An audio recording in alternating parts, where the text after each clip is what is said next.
Dieu promet à Abraham de faire de lui le père d'une multitude. Il lui promet qu'au travers de Sarah, il allait lui donner un enfant. Les années passent et l'enfant ne vient pas. Sarah pousse Abraham vers Agar et ils ont un enfant, Ismaël, qui n'était pas le fils de la promesse. Et Dieu vient corriger cela. Il passe par Sarah afin de demander à Abraham de chasser Ismaël. Ismaël est le symbole de la volonté permissive, de quelque chose que tu as fait parce que tu étais impatient, d'une relation dans laquelle tu es parce que tu as forcé dans la chair, d'une chose que tu trimbales dans ta vie mais tu sais que ce n'est pas le plan parfait de Dieu. Et Dieu t'a toujours dit d'ôter cette chose de ta vie. Et certains, ils attendent le soir pour enlever Ismaël de leur vie, alors que c'est le matin. Il y a quelque chose dans ta vie qui n'est pas la volonté de Dieu. C'est Ismaël. Dans des moments charnels où tu avais perdu ta vie de prière, ton intimité avec Dieu et ta foi. Tu as fait des alliances, tu as engendré des choses, tu as commencé des choses, mais tu te rends compte quand tu deviens spirituel que ce n'était pas le plan de Dieu. Et Dieu te dit d'enlever Ismaël et c'est le matin.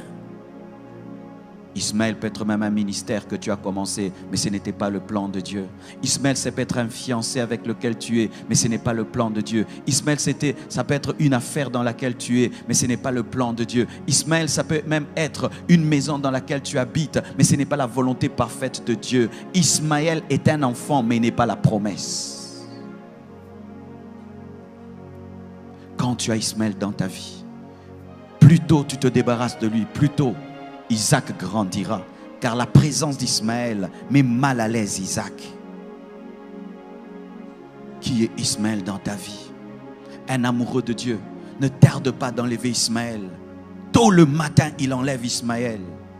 Quand tu te rends compte dans ta vie que ce que tu pensais être le plan parfait de Dieu n'est pas le plan parfait de Dieu, tu peux dire à un fiancé: je pensais que tu étais l'homme de ma vie, mais Dieu m'a dit que moi, je serai une grande servante de Dieu. Je ne peux pas épouser un païen.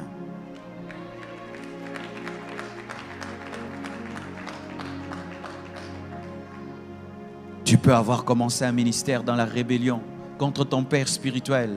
Mais quand tu deviens spirituel, tu te rends compte que cette église n'est pas dans la volonté de Dieu. Tu fermes l'église et tu rentres au pied de ton pasteur. Et tu dois le faire à temps. Tu dois le faire très tôt. Qu'est-ce qui est dans ta vie, Ismaël? Lorsque tu as Ismaël dans ta vie, voici ce qui va t'arriver. Ce n'est pas Satan qui te combattra, c'est Dieu lui-même qui va te combattre. C'est lui qui sera ton ennemi numéro 1. Il s'opposera à toi jusqu'à ce que tu comprendras que tu n'es pas plus sage que lui. Enlevez vos Ismaël très tôt. Ne dis pas: je vais le faire dans 1 mois, dans 2 mois, dans 3 mois. Le plan de Dieu va prendre du retard dans ta vie. Je vous assure, mes frères et sœurs, il y a des choses qui prennent 10 ans dans nos vies, alors que ça devait prendre 1 semaine.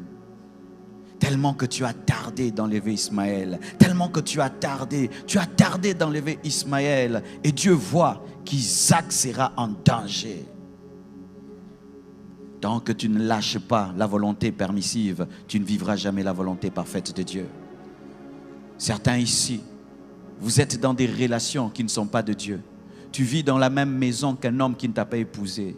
Mais Dieu t'a toujours dit qu'il va te donner ton mari. Mais voici la condition que tu as donnée à Dieu. Donne-moi d'abord mon mari avant que j'abandonne celui-ci. Ça ne marche pas comme ça. Tu lâches Ismaël. Tu dois lâcher Ismaël. Tu dois lâcher Ismaël. Je dis tu dois lâcher Ismaël. Dieu me dit qu'il y a des gens qui sont dans de telles situations, qui sont en train de poser des conditions à Dieu avant d'obéir. Vous allez obéir trop tard.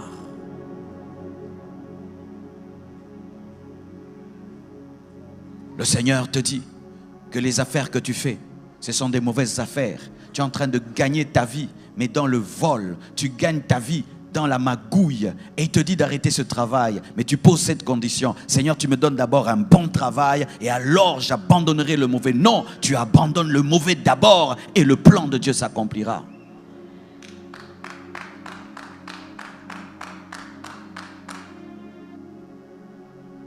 Es-tu dans la volonté parfaite de Dieu? La chose que tu as a été engendrée par quoi? Par l'impatience? A été engendrée par la chair?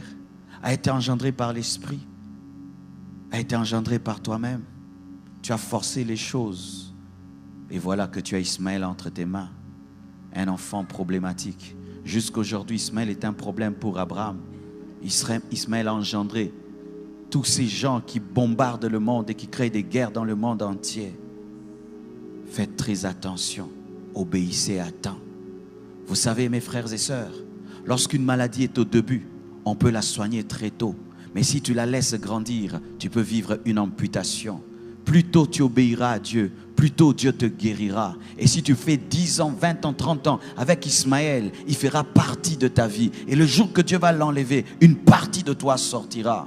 C'est lorsque des gens arrivent jusqu'à avoir des enfants avec un mari d'autrui, des enfants qui ont grandi. Et là maintenant, l'Esprit de Dieu te dit de te séparer. Mais vous voyez le déchirement que ça cause. Ce n'est pas seulement que tu te sépares d'un homme, mais il y a des enfants.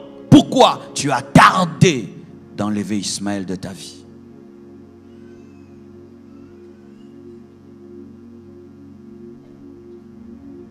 Écoutez, c'est bien.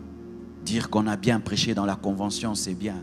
Mais si nous, après nous avoir écoutés, mes frères, vous ne pratiquez pas ce que vous avez entendu et vous tardez encore, vos cœurs vont s'endurcir. Les hommes de ce monde disent qu'il faut battre le fer lorsqu'il est chaud. Pendant que l'Esprit de Dieu est en train d'opérer dans ce domaine de ta vie, profite-en pour décider et te libérer d'Ismaël. Abraham aimait Ismaël. Ismaël était son fils. Mais quand l'esprit est passé par Sarah pour l'en défaire, très tôt matin, il a obéi. Pourquoi? Parce que s'il faisait 2 semaines, il allait changer d'avis. Je ne sais pas si ça t'arrive.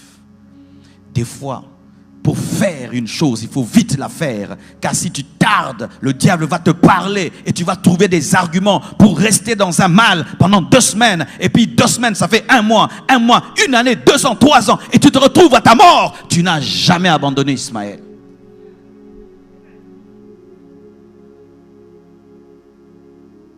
Même si tu vas laisser Ismaël dans le désert en pleurant, pleure, mais laisse-le dans le désert. Même si tu vas te séparer de cette fille en pleurant, pleure, mais laisse-la dans le désert. Même si tu vas sortir de cette relation en pleurant, pleure, mais laisse ça dans le désert. Parce que Jésus ne vient pas par Ismaël, Jésus vient par Isaac. Jésus vient par Isaac. La promesse n'est pas faite à Ismaël, elle est faite à Isaac. Et tu es en train de t'attacher à ce qui ne t'engendrera rien du tout. Certains même, vous êtes dans des églises qui sont des Ismaël. Tu es allé dans une église par colère, tu es allé dans une église par rébellion, tu es allé dans une église par impatience. Et là-bas, tu es en train de mourir spirituellement, tu es en train de mourir en toi-même. Et le Seigneur te parle et il te dit, ce n'est pas l'endroit, mais tu as déjà une responsabilité, tu as déjà des postes, tu as des ceci, de cela, et tu te regardes que tu perdras cela. Tout ce qu'on t'a donné là-bas comme titre, c'est Ismaël. Car des fois, le diable encourage la rébellion en faisant qu'on t'élève dans la rébellion. Ismaël, ce sont des faux papiers. Des faux papiers. Tu t'appelles Jonathan, mais dans tes papiers, tu t'appelles Gélor. Des faux papiers. Une vie de mensonge, où tu mens chaque année et chaque mois. Ismaël, une vie qui n'est pas ta vie. Lorsque tu regardes ta vie, est-ce que c'est ta vraie vie? Aimes-tu ta vie? Es-tu heureux de cette vie que tu as? C'est Ismaël. Tu dois quitter cette vie, mais tu dois décider quand? Le matin. Maintenant.